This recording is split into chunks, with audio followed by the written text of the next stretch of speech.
we need to find the square root of 156.25. For that, first we need to do the pairing. For decimal part, we will do pairing from left to right, whereas for integer part, we will do pairing right to left. So now we have got three pairs, 25, 56 and 1, that is single. Now find the largest number whose square is greater than 1. So it is the 1 itself. Now 1 ones are 1. When it is subtracted, it gives 0. Now bring the next pair down, that is 56. Now 56 is our new dividend, 1 is our quotient. Now we need to find the next new divisor. So add here, double it, double the divisor, earlier divisor, so it becomes 2. Now find a new digit such that when it is multiplied, suppose a new digit is x, when it is written in the form, it is less than or equal to 56. If we take x as 3,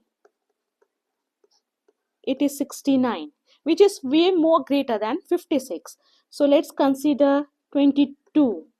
It is 44. So it will work.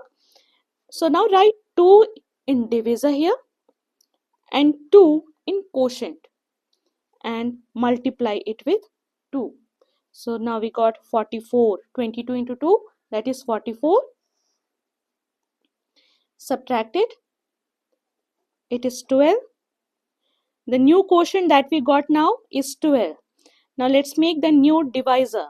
That is, to find the divisor, we need to add it.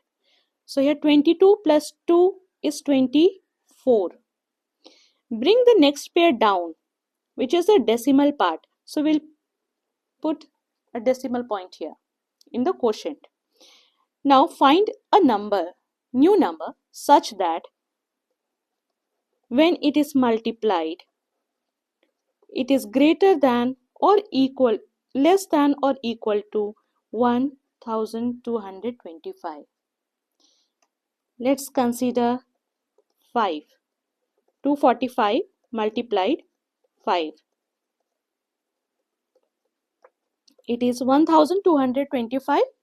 So now write 5 in divisor here and in quotient also, 0.5. Now multiply it with 5. It is 1225. When subtracted, it is 0, and if we add plus 5, it is 250. So now the square root is the quotient that we got. So the square root of 156.25 is equal to 12.5.